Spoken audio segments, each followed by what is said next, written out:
All right, I'm going to go through some of the definitions and questions from 1.3 about the midpoint and distance formulas. So let's start with the midpoint formula. So if I have a line segment, and I'll go ahead and just label it segment AB, all right? And I'm looking to find the midpoint of that segment. We'll call that point M. To find point M, what you can do is you can take the x coordinates from A and B, so x sub 1 plus x subscript 2, and divide them by 2. Take the y coordinates from each of those points and divide by 2, and that will give you the ordered pair for the midpoint. Okay? Let's talk about next the Pythagorean theorem. So the reason I'm going to bring it up here is even though we're not really going to use it that much, is I wanted to mention it because the distance formula is essentially derived from the Pythagorean theorem. All right, making triangles, right triangles specifically to help you find the distance of a segment.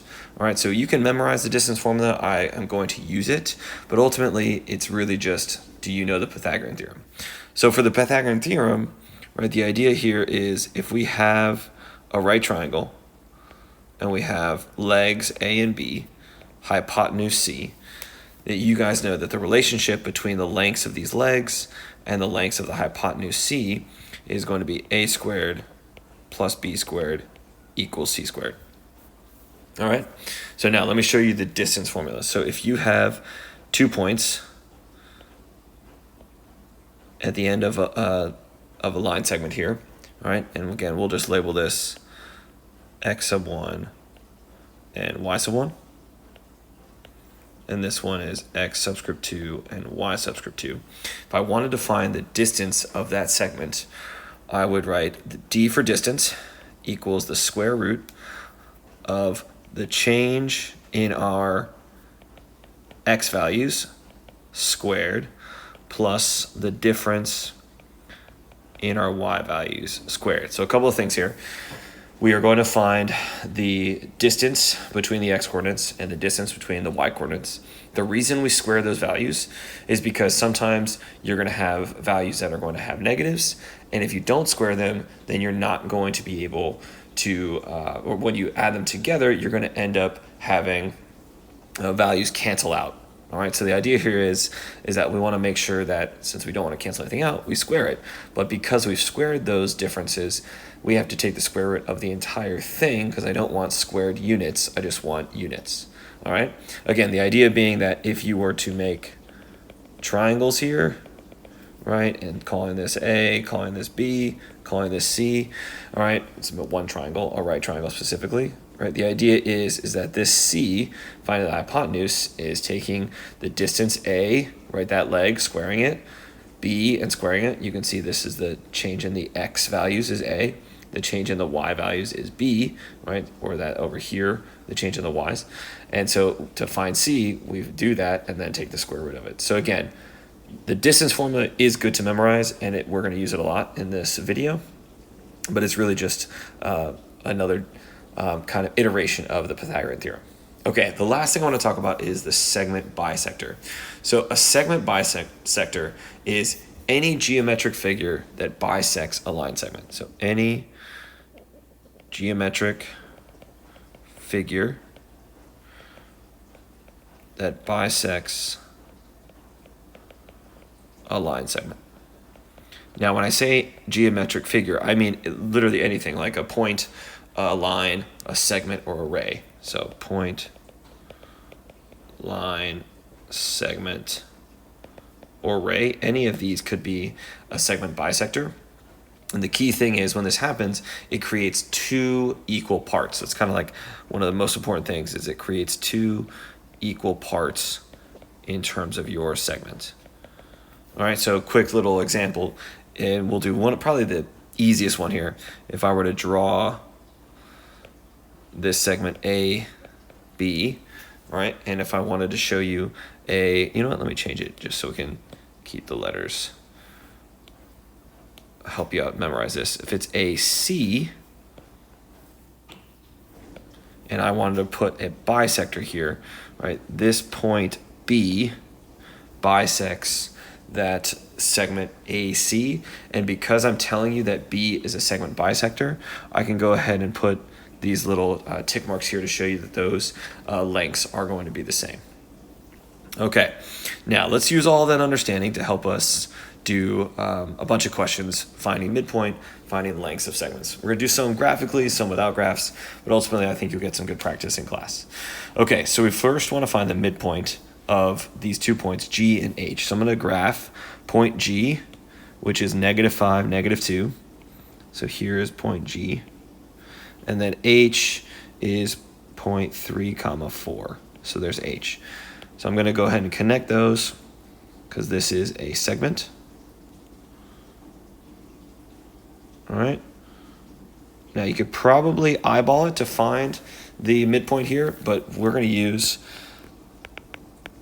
the formula we just talked about, which means we're going to add the x values together. So -5 plus 3 and divide those by 2, and then add the y values together, -2 plus 4, and divide those by 2. When you do that, you get -5 plus 3, which is -2, divided by 2 is -1. And then the y value is going to be -2 plus 4, which is +2, divided by 2 is +1. So that is going to be our midpoint at -1, 1. So there is our midpoint.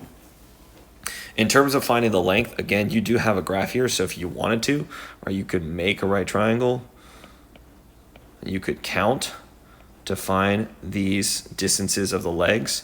So let's see, that's 1, 2, 3, 4, 5, 6, 7, 8. That's 8 is the length of that leg. 1, 2, 3, 4, 5, 6, the length of that leg. So again, you can use Pythagorean theorem to find the length of the segment, which in this case I just created is essentially the hypotenuse of that triangle. All right, so you'll find out what that is in a moment, but let's go ahead and use the distance formula. So to find the length of GH, I'm going to do the square root of the change in my x's, or the difference in my x's, which is 3 minus -5. A couple of things that I'll point out in class as we do this. If you wrote -5 minus 3, totally fine. You're going to get the same thing. If you put the y's first, all right, that's fine. As long as you're subtracting the x's and then you do the same order for the y's. I don't care which one you start with, so it shouldn't matter. Then I'm going to do 4 minus -2. Don't forget to square that as well. So that's going to be 3 minus a -5 is really addition. 8 squared is 64. 4 minus a -2 is really addition. So that's 4 plus 2, which is 6. 6 squared is 36. So we have the square root of 100, which equals 10 units. All right. Maybe some of you remember this from your days in middle school, maybe not. If this is the first time you're hearing it, that's totally fine. All right, but this is actually a special one that you want to just commit to memory. If your legs are 6 and 8 of a right triangle, the hypotenuse will always be 10. All right, so the moment I saw 8 and 6 as my leg lengths, I knew the hypotenuse, or the length of the segment GH, must be 10 units. Okay, let's do couple of things here, and again, this is going to be a lot of work because we're going to graphically find them, but also using writing down, showing some work. So let's plot down A, which is 3, 5. So here is A, and then let's plot B, which is -6, 5, giving us a little bit of help here because this is a horizontal line segment, so a little bit easier graphically just to count the length. Don't need to worry about making a triangle for Pythagorean theorem or using a distance formula. All right, so if we count, we can find the midpoint here. All right, so let's see. The length of this segment is 1, 2, 3, 4, 5, 6, 7, 8, 9. So if I cut that in half, that's 4.5. So 1, 2, 3, 4.5 should be right here is my midpoint. All right, let's go ahead and find that midpoint using our work, using our formula. So we have 3 plus -6 all over 2, and then 5 plus 5 all over 2, which is going to give us -6 plus 3, which is -3 halves, or -1.5. And then 5 plus 5 is 10, divided by 2 is 5. Shouldn't surprise you since this horizontal line is at y values of 5. which makes sense. I did. Looks like when I graphed it, I graphed -1.5, comma 5. So that checks out. All right, now I already said that the length of this segment, all right, the length, oh, I don't need to write that. The length of AB, we just counted, was 9. But we can go ahead and prove that with our use of the distance formula. So we're going to take the square root of, and I'm going to subtract -6 minus 3 squared plus 5 minus 5, all that squared. All right, so that's going to be -6 minus 3, which is -9. When you square -9, you get 81. And then 5 minus 5 is 0, so 0 squared is 0. The square root of 81 is 9. So confirmed, we get 9 for that distance. Let's move to number 3. So number 3, I'm going to graph C, which is -4, -2. And then D, which is -4, +8. So another one where it is a vertical line. So again, probably pretty easy graphically, or not easy, but don't need to use formulas to find the midpoint, but we will.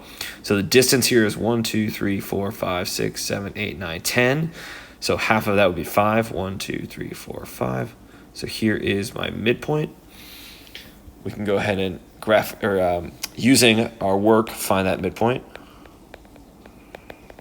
So add the x values of -4 plus -4 divided by 2. The next one is -2 plus 8 divided by 2. So that's going to be -8 divided by 2, which is -4. Shouldn't surprise you. And -2 plus 8 is 6 divided by 2 is 3, which is what I graphed, -4, comma 3. We did count the length of this segment is 10, but we'll go ahead and confirm it with our formula. So CD is the square root of, change in our x's, -4 minus -4, all of that squared, plus, subtract the y's, 8 minus -2, all of that squared. Subtracting -4 minus -4 is actually 0. 0 squared is 0. So I just have 8 minus a -2, which is really 8 plus 2, or 10. 10 squared is 100, which again gives us that 10 units. All right. Okay, this last one on this page is not going to be a horizontal or vertical line, so it's going to be a little tougher to do it graphically. Let's go ahead and plot these points. E is -1, -1. So there's E.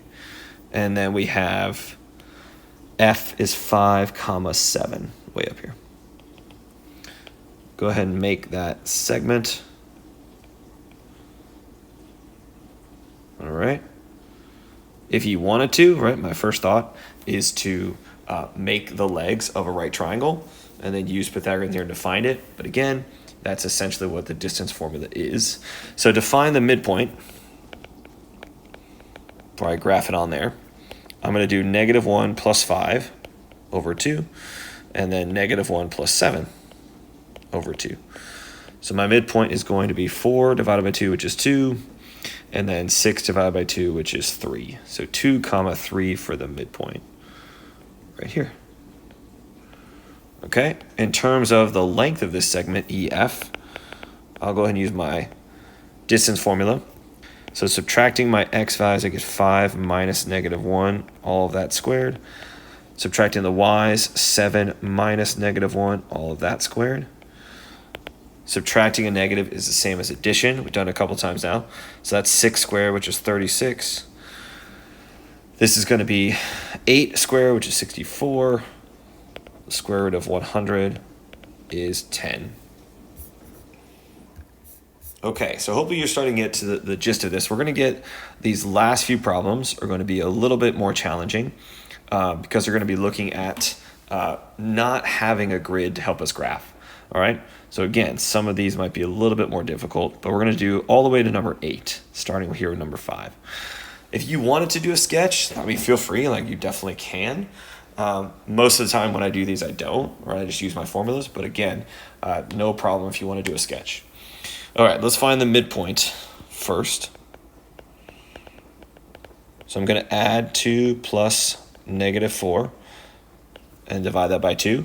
And then -3 plus 5, divide that by 2. So for this one, I'm going to have -2 divided by 2, which is -1. and my y value is 2 divided by 2, which is positive 1. Finding the length of this segment, use the distance formula. I'm going to subtract my x's, so negative 4 minus 2, all that squared. Subtract the y's, 5 minus negative 3. Don't forget to square that as well. So this is going to be negative 4 minus 2 is a negative 6 squared is 36. 5 minus a negative 3 is really 5 plus 3, which is 8. 8 squared is 64. Sensing a theme with a lot of these here. So that is going to be a distance of 10 units. It won't always be 10, I promise. All right, the next one, 10 comma 2 and negative 3 comma negative 5. So the midpoint, I'm going to add 10 plus negative 3, divide that by 2, and then 2 plus negative 5, divide that by 2. We have some fractions here, or decimals, your choice. 10 plus negative 3 is actually 7, so 7 halves is what I would write for the x. If you want to write it as a decimal, that's 3.5, but fractions are totally fine. 2 plus a negative 5 is negative 3, so negative 3 halves for the y value, or as a decimal is negative 1.5. Please feel free to leave it as decimals, that's totally fine. The distance. So finding the distance here, let's go ahead and subtract our x's, negative 3 minus 10, all of that squared, plus negative 5 minus 2, all of that squared. This one is going to be negative 3 minus 10, which is actually negative 13. Negative 13 squared is 169, plus negative 5 minus 2 is negative 7. Squaring that is a positive 49. 169 plus 49 is 218. And if you wanted to, you could obviously reduce that in terms of pulling out the perfect squares in there. All right, but I'm going to just give you an approximation for the square root of 218, which is approximately 14.8. Right, that's the distance of that segment. All right, we're going to do a couple of curveballs here, and then we'll be finished. So they're telling us the midpoint. This is the first time they've actually given the midpoint to us. All right, so the idea here is I'm just going to do a quick little sketch. Right, if we have B and D is my segment. All right, and they're telling us the coordinates for D are 5, 4. And I know I drew a horizontal one, but this obviously would not be horizontal. But just to help you with like the sketch, the midpoint is 1, 3. So I need to find the coordinates of B. So we're going to be using the midpoint formula, but this time we actually already know the midpoint. So it's going to require a little bit of algebra to find that missing value. So we know the midpoint is 1, 3 right here, right? So what I'm going to do is I'm going to set up kind of two separate equations, one for the x and one for the y. So for the x, right, we know the midpoint is 1, and when we add our x values, so 5 plus whatever the coordinate is, x coordinate is for b, and divide that by 2, I should get 1.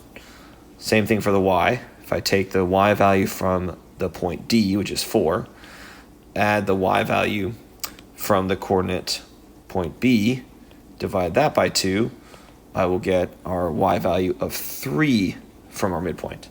So doing some algebra, moving that 2 over, I get 2 equals 5 plus x, or x equals negative 3. For this one, moving the 2 over, I get 6 equals 4 plus y, or y equals 2. So the ordered pair coordinates for point B are going to be negative 3, 2. All right, so sometimes that might happen where you're actually given the midpoint and one of the coordinates, you got to find the other one. Okay, let's find the midpoint when our endpoints are actually maybe some binomials or some expressions. So in this case, I'm using my midpoint formula, where I'm going to add the x's, in this case, negative 2x, plus the other x is 4x, divide that by 2, and then I'm going to add the y's, which this first one is 4y plus 1, plus this next one, which is negative 6y plus 3. Don't forget to divide all of that by 2. All right, doing some simplification here, I have negative 2x plus 4x is positive 2x over 2. This one is going to be 4y plus negative 6y is negative 2y. 1 plus 3 is 4 divide that by 2, reducing it, I get x, and each of these in the numerator for my y can divide by 2, so the opposite of y plus 2. So these are the ordered pairs, or these are the x and y values for the midpoint of this segment. Okay, and the extension of this problem says, okay, what if I told you that the midpoint of the segment above was actually 16 comma -1? Could you find the values for x and y? And you could. Essentially, you're going to take this x and set it equal to 16, and this y coordinate and set it in equal to -1. So I'll do that right now. So x equals 16, that one's straightforward. The opposite of y plus 2 has to become -1. If I move that positive 2 over with subtraction, I get -3. I don't want the opposite of y. That's what this states. The opposite of y is -3. I want what y is equal to, which is y equals +3. So that's the x and y value there. All right. Well, we're obviously going to practice a lot of these in class, and don't forget to always do that homework and submit it on Canvas.